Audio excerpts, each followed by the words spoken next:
देखिए, आज सबसे पहले तो मैं आप सब पत्रकार बंधुओं से कहना चाहूंगा कि मेरे ऊपर जो 9 मुकदमे एक दिन में लिखवाए गए थे, वो सारा का सारा एफआईआर वापस होना चाहिए, क्योंकि मैंने जो आरोप लगाया था उसको आज ऑन कैमरा प्रदेश के मुख्यमंत्री आदित्यनाथ जी ने स्वीकार किया है।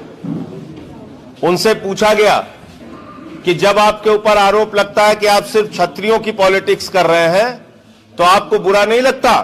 उन्होंने कहा नहीं, हमको बिल्कुल बुरा नहीं लगता। आप मुझे बताइए, यही बात तो मैं 1 साल से कह रहा हूं कि उत्तर प्रदेश का मुख्यमंत्री 24 करोड़ जनता का अभिभावक है, 24 करोड़ जनता का सेवक है।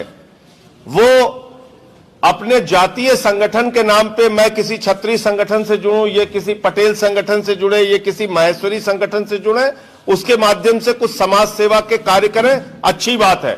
लेकिन एक मुख्यमंत्री के तौर पे किसी भी व्यक्ति का जातिवादी होना, यह हमारी लोकतांत्रिक, संवैधानिक और हमारे डेमोक्रेसी के लिए एक गलत संदेश है। और आज मुख्यमंत्री जी ने स्वयं स्वीकार कर लिया जो बात मैंने 1 साल पहले कही थी, जिसके आधार पर उन्होंने मेरे खिलाफ 9 जिलों में एक साथ मुकदमा लिखवाया था। वो सारे के सारे मुकदमे वापस होने चाहिए मेरे ऊपर जो लगे थे। और मुख्यमंत्री जी अब चुनाव के समय में जब इस बात को स्वीकार कर चुके हैं तो उत्तर प्रदेश की जनता को भी सोचना चाहिए कि वो 24 करोड़ लोगों के मुख्यमंत्री नहीं है। एक बात तो उन्होंने ये स्वीकार कर लिया। दूसरी बात, आप भारतीय जनता पार्टी के दावों के बारे में बात कर रहे हैं। मुझे तो बहुत हंसी आती है अमित शाह जी का बयान सुन के। वो कह रहे हैं 650 साल पहले से हमारा और जाटों का रिश्ता है। तो मैं पूछना चाहता हूं, 650 साल पहले भारतीय जनता पार्टी का नाम क्या था? पहले तो ये बता दें, हम लोगों का थोड़ा ज्ञानवर्धन हो जाएगा कि इनकी पार्टी 650 साल पुरानी है। दूसरी बात, उन्होंने क्या उदाहरण दिया? उन्होंने कहा जाट भी मुगलों से लड़ रहे थे, हम भी मुगलों से लड़ रहे हैं। तो ना तो अमित शाह जी को इतिहास का पता है, ना भूगोल का पता है। अगर देश का गृह मंत्री इस प्रकार की मूर्खतापूर्ण बातें करेगा तो उसके ऊपर दया आ सकती है। अरे भाई, अंतिम मुगल बादशाह हिंदुस्तान में बहादुर शाह जफर जी हुए। बहादुर शाह जफर के नेतृत्व में 1857 की गदर लड़ी गई। उनके नेतृत्व में मंगल पांडे जी ने लड़ाई लड़ी, झांसी की रानी ने लड़ाई लड़ी, बेगम हजरत महल, तमाम उदाहरण है। हिंदुस्तान के तमाम क्रांतिकारियों ने बहादुर शाह जफर जी के नेतृत्व में 1857 की गदर लड़ी। तो क्या आप उनसे लड़ाई लड़ रहे हैं? क्योंकि वो तो रंगून में उनकी मजार बनी हुई है। मुगल हिंदुस्तान में आप किसको कह रहे हैं? अगर मोदी जी को कह रहे हैं तो इसको स्पष्ट कीजिए। मुझे आपत्ति है, हमारे देश का प्रधानमंत्री मुगल नहीं है, उसको आप कह रहे हैं कि मुगलों से हम लड़ रहे हैं। तो इस प्रकार की बातें करके आप हिंदुस्तान की, उत्तर प्रदेश की जनता को गुमराह करना चाहते हैं, ये ठीक नहीं है। भारतीय जनता पार्टी के नेताओं के बयान पर चुनाव आयोग आंख पर पट्टी बांध कर ना बैठे, इन लोगों को पकड़ पकड़ के मुकदमे लगा के इनको जेल में डालना चाहिए। पूरे चुनाव को इन्होंने नफरत की आग में झोंक दिया है। अब मैं सुन रहा था मुख्यमंत्री जी को, वो कह रहे पाकिस्तान हमारा दुश्मन देश है। ये तो 75 साल पुरानी जानकारी है भाई। हमें तो 75 साल से पता है कि पाकिस्तान हमारा दुश्मन देश है। तुमको 2022 के चुनाव में आके पता चला कि पाकिस्तान हमारा दुश्मन देश है। उस दिन दुश्मन देश नहीं था जब नरेंद्र मोदी जी नवाज शरीफ के बर्थडे का केक काटने बगैर बुलाए चले गए थे। बताइए, हिंदुस्तान के पहले प्रधानमंत्री हैं नरेंद्र मोदी जी, जिन्होंने अपने शपथ ग्रहण समारोह में पाकिस्तान के प्रधानमंत्री नवाज शरीफ को बुलाया। इससे पहले किसी भी प्रधानमंत्री ने पाकिस्तान के प्रधानमंत्री को अपने शपथ ग्रहण में नहीं बुलाया। और इससे भी अलग बात, आईएसआई की खुफिया एजेंसी जो हिंदुस्तान में आतंकवाद को बढ़ावा देने के लिए काम करती है, उस आईएसआई की एजेंसी को पठानकोट में बुला के आपने हमारे शहीदों की जांच कराई, हमारे शहीदों की शहादत को अपमानित किया। तो पाकिस्तान के सामने घुटने टेकने वाली भारतीय जनता पार्टी को यह बताने की आवश्यकता नहीं है। हिंदुस्तान का बच्चा बच्चा जानता है पाकिस्तान हमारा दुश्मन देश है। ये तुमसे हमें नहीं सीखना है, तुम तो घुटने टेकने वाले लोग हो। मैं कह रहा हूं, आओ बात करो खुले मंच पे। मोदी जी को माफी मांगना चाहिए पूरे देश से। क्यों गए थे बर्थडे का केक काटने नवाज शरीफ का बिना बुलाए? तो केक काटोगे तुम और चुनाव आएगा तब तुम्हें याद आएगा कि पाकिस्तान दुश्मन देश है। कौन भरोसा करेगा तुम्हारी बात पे? इसलिए उत्तर प्रदेश के चुनाव में भारतीय जनता पार्टी मुद्दा विहीन है।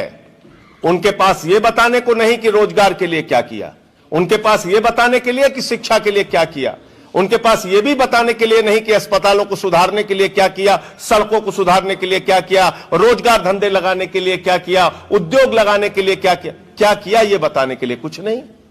इसलिए चुनाव आता है तो हिंदू मुसलमान ये वो दुनिया भर की बातें, इन फालतू की बातों से उत्तर प्रदेश की जनता का बिल्कुल भला होने वाला नहीं है। मुद्दों पर बात कीजिए, और मुद्दों पर बात आम आदमी पार्टी कर रही है। बिजली पे, पानी पे, चिकित्सा पे, शिक्षा पे, स्वास्थ्य पे, सड़क पे, रोजगार पे, किसानी पे, महिलाओं की सुरक्षा पे। आइए इस पे बात करते हैं ना। खुला मंच लगाइए, खुला मंच लगाइए। आप बताइए जल जीवन मिशन में हजारों करोड़ का घोटाला कैसे किया आपने? कोरोना में घोटाला कैसे किया? बच्चों को नमक रोटी खाने को क्यों मिलती है? बच्चों के स्वेटर का पैसा क्यों चोरी किया आप लोगों ने? बताइए, इन सवालों का जवाब दीजिए। प्रभु श्री राम के मंदिर में घोटाला कैसे किया? कुंभ के मेले में घोटाला कैसे किया? इनका जवाब दो ना। चुनाव आया है तो अब आप फिर से वही कह रहे हैं, अब पलायन नहीं होगा। अरे भाई, देश का प्रधानमंत्री हिंदू, उत्तर प्रदेश का मुख्यमंत्री हिंदू, देश का रक्षा मंत्री हिंदू, देश का गृह मंत्री हिंदू, और तुम्हारे रहते पलायन हो रहा था। कैसे पलायन हो रहा था हिंदुओं का? तुम क्या कर रहे थे? पहले तो तुम इस्तीफा दो नैतिक जिम्मेदारी लेते हुए। तो इसलिए जो बात आपने कही, इस चुनाव को दूषित करने का और गंदगी फैलाने का काम भारतीय जनता पार्टी कर रही है। उसको चुनाव आयोग को रोकना चाहिए।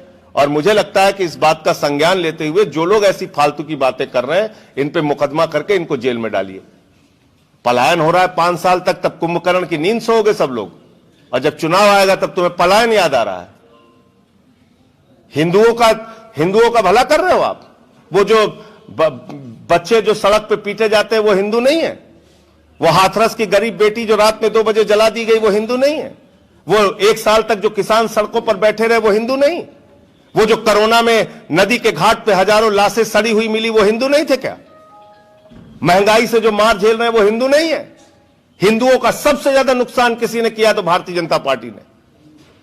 इसलिए मतलब मैं तो इन लोगों की भाषा और इनका चुनाव प्रचार देख के मुझे तो ऐसा लगता है कि इनका न लोकतंत्र में यकीन है, न संविधान में यकीन है। ये सिर्फ नफरत और दंगे में यकीन रखने वाले लोग हैं।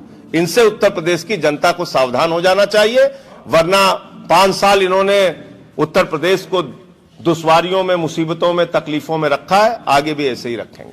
आपको नहीं लगता कि विपक्ष बटा हुआ इसका लाभ भाजपा उठा लेगी? बिल्कुल नहीं लगता।